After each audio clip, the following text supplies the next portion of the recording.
के साथ हो और आपके साथ भी हो। इंजील मुकद्दस संत लूकस के मुताबिक। एक खुदावन तेरी तमजीद हो। संत लूकस के इंजील उसका 8 बाब 1 से 3 आय तक। इसके बाद यीशु नगर नगर और गांव गांव घूमकर उपदेश देते और ईश्वर के राज्य का सुसमाचार सुनाते रहे। 12 प्रेरित उनके साथ थे और कुछ नारियां भी जो दुष्ट आत्माओं और रोगों से मुक्त की गई थी। मरियम जिसका उपनाम मगदलेना था और जिससे 7 अबदूत निकाले थे, हेरोद की कारिंदा मूसा की पत्नी यूहन्ना, सुसन्ना और अनेक अन्य नारियां भी जो अपनी संपत्ति से यीशु और उनके शिष्यों की सेवा परिचार्य करती थी। ये खुदा की पाक अंजील है। ये मसीह तेरी सिफारिश हो। आज के दोनों पाठ प्यारे भाइयों और बहनों, बड़े प्यारे पाठ हैं जिन पर सोच विचार करना हमारे लिए जरूरी है, ताकि पाक वचन हम में सचमुच फल उत्पन्न करें। और इन दोनों पाठों पर विचार करने के लिए हम आज के संतों में से एक को याद कर सकते हैं। कोपरतिनो के संत यूसुफ की यादगार आज मनाते हैं। जब जवान थे, हम कह सकते हैं बेवकूफ या बुद्धू समझते थे लोग और उनका उपहास करते थे, और उनकी माँ के अटल विश्वास के कारण पढ़ने गए और बहुत बार हार भी मान चुके थे, पर खुदा की योजना उनके लिए खास थी।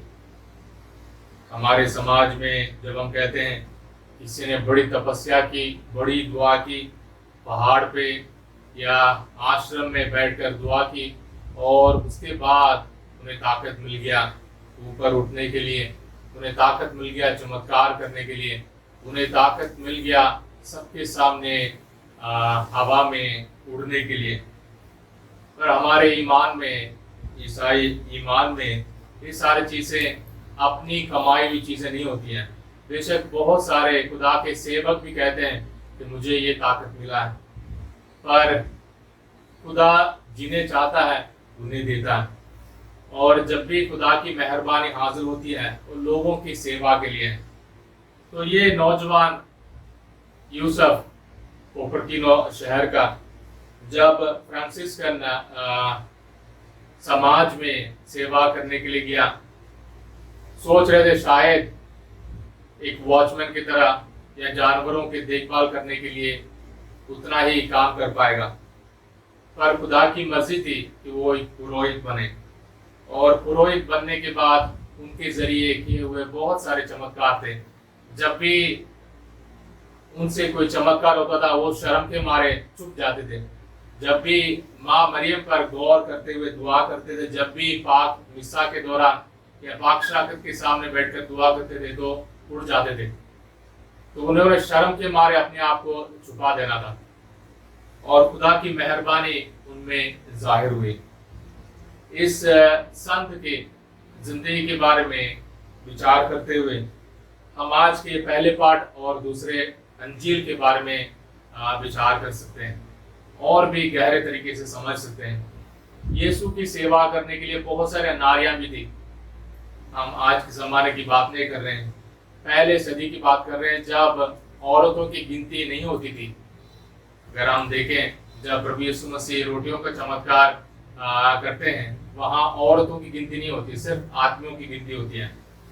पर प्रभु ने अपने प्रचार और अपने प्यार के जरिए, अपनी इज्जत देने के तौर तरीके के जरिए औरतों को भी अपनी सेवा में बुलाया। और हम जानते हैं प्रभु यीशु मसीह के जी उठने की खुशी को लेकर सबसे पहले मरियम मगदलेना जाती हैं, यानी बराबर इज्जत। उसका मतलब ये नहीं कि आदमी के काम औरत ने करना है और जिस काम को आदमी ने कर डाला है वहां तक पहुंचना औरत का भी हक बनता है। ये एक गलत सोच विचार है आज के जमाने में। पर आदमी, औरत, खासकर औरतों का जो किरदार है, जो जिम्मेदारी है और जो रोल है और जो बुलाहट है बहुत खास है, जो आदमी पूरा नहीं कर पाएगा, जो आदमी कभी भी नहीं कर पाएगा। परिवार को संभालना या खुदा की सेवा में लगे रहना और खुदा के उस प्यार को परिवार परिवार में पहुंचाना और कमजोर और बीमार लोगों की सेवा करना, ये सब औरतों के जरिए ज्यादा और प्रभावित हो सकता है, ज्यादा जोरदार फल उत्पन्न कर सकता है। ये सब क्यों करना है? खुदा की सेवा क्यों करना है? प्रभु यीशु मसीह के पीछे क्यों चलना है? ये सब एक ही सच्चाई है, वो है हमारी जिंदगी सिर्फ इस दुनिया के लिए नहीं है, हमारी जिंदगी हमेशा के लिए है और इस दुनिया के इस सफर के बाद हम हमेशा के लिए जिंदा हो जाएंगे, हमेशा के लिए हम जी उठेंगे प्रभु यीशु मसीह के समान। आज के जमाने में जब हम डरे हुए हैं इस महामारी के चलते और किसी को भी नहीं मालूम कब क्या होगा, कैसे कैसे होगा, क्यों और कैसे का कोई सवाल नहीं है। संत पौलुस का पहला पत्र में जो पाठ हमने सुना है पुनरुत्थान के बारे में, यानी प्रभु यीशु मसीह के जिंदा होने के बारे में, संत पौलुस का बहस करने का तरीका साफ है। हम सब जिंदा होने के लिए जन्मे हैं, हमारा मकसद, हमारा मंजिल है नई जिंदगी हासिल करना। जिंदा होने के लिए, मरने के बाद जिंदा होने के लिए हम सब बुलाए गए हैं। इसलिए उसका साफ साफ वजह है, प्रभु यीशु मसीह जिंदा हुए हैं, उसका मतलब हम भी जरूर जिंदा होंगे। अगर हम जिंदा नहीं होंगे, प्रभु यीशु मसीह भी जिंदा नहीं हुए, ऐसे बहस करते हैं संत पौलुस। उसका मतलब हम सबों की बुलाहट है प्रभु यीशु मसीह में एक हो जाना, हम सबों के लिए एक खास बुलाहट है और इस बुलाहट से हम दूर नहीं रह सकते हैं। वो हमारी मंजिल है, वो हमारी इज्जत है, वो हमारी पहचान है, हमेशा की जिंदगी जीना। और संत पौलुस हम सबों को भी बुलाता है, क्योंकि अगर हम सिर्फ आज के जमाने के लिए हमने जीना, हम कैसे भी जी सकते हैं। मैंने किसी से चोरी किया या मैंने किसी से लिया या किसी से उधार लिया या किसी को धोखा दिया, कैसे भी हम खा पी कर रह सकते हैं। पर हमारी जिंदगी जब हमेशा की है तो उसकी तैयारी भी उस हमेशा की जिंदगी तरह होनी चाहिए। अगर हम सिर्फ इस दुनिया में जीने के लिए, इस दुनिया में दिखावे के लिए, इस दुनिया में सबके सामने पेश आने के लिए हम जी रहे हैं, संत पौलुस कहते हैं हम सबसे कमजोर और गरीब लोग हैं, हम पर रहम करने की बहुत जरूरत पड़ेगी। यानी हमारा ईमान का मतलब हम हमेशा की जिंदगी के वारिस बन गए हैं और उस वारिस बनने के उस महान इज्जत के लिए हमें काम करना है। इसलिए आइए प्यारे भाई और बहन, हम भी अपनी पहचान को, अपनी इज्जत को जान लें।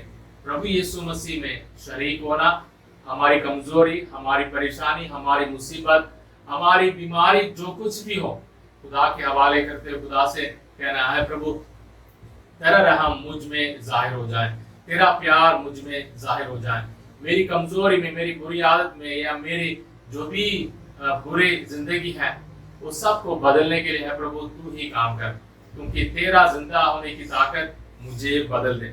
तो आइए हम भी आज के दिन हमारे सारे जरूरतों के लिए दुआ मांगे, भाई बहनों के लिए दुआ मांगे, खुदा के पाक दिल के हवाले अपने सारे परेशानी मुसीबतों करें, ताकि प्रभु अपने पाक लहू से हम सबों को धोएं। प्रभु यीशु मसीह हम सबों को अपने दिल में समाएं, ताकि हम भी एक नई जिंदगी के लिए, हमेशा की जिंदगी के लिए, खुशी भरी जिंदगी के लिए और तसल्ली और तंदुरुस्ती भरी जिंदगी के लिए हम खुदा से ताकत मांगे। आइए सारे परिवारों के लिए दुआ मांगे और बीमार भाई बहनों के लिए दुआ मांगे। खुदा की चंगाई हम सब पर, खासकर सारे बीमार भाई बहनों पर बने रहे।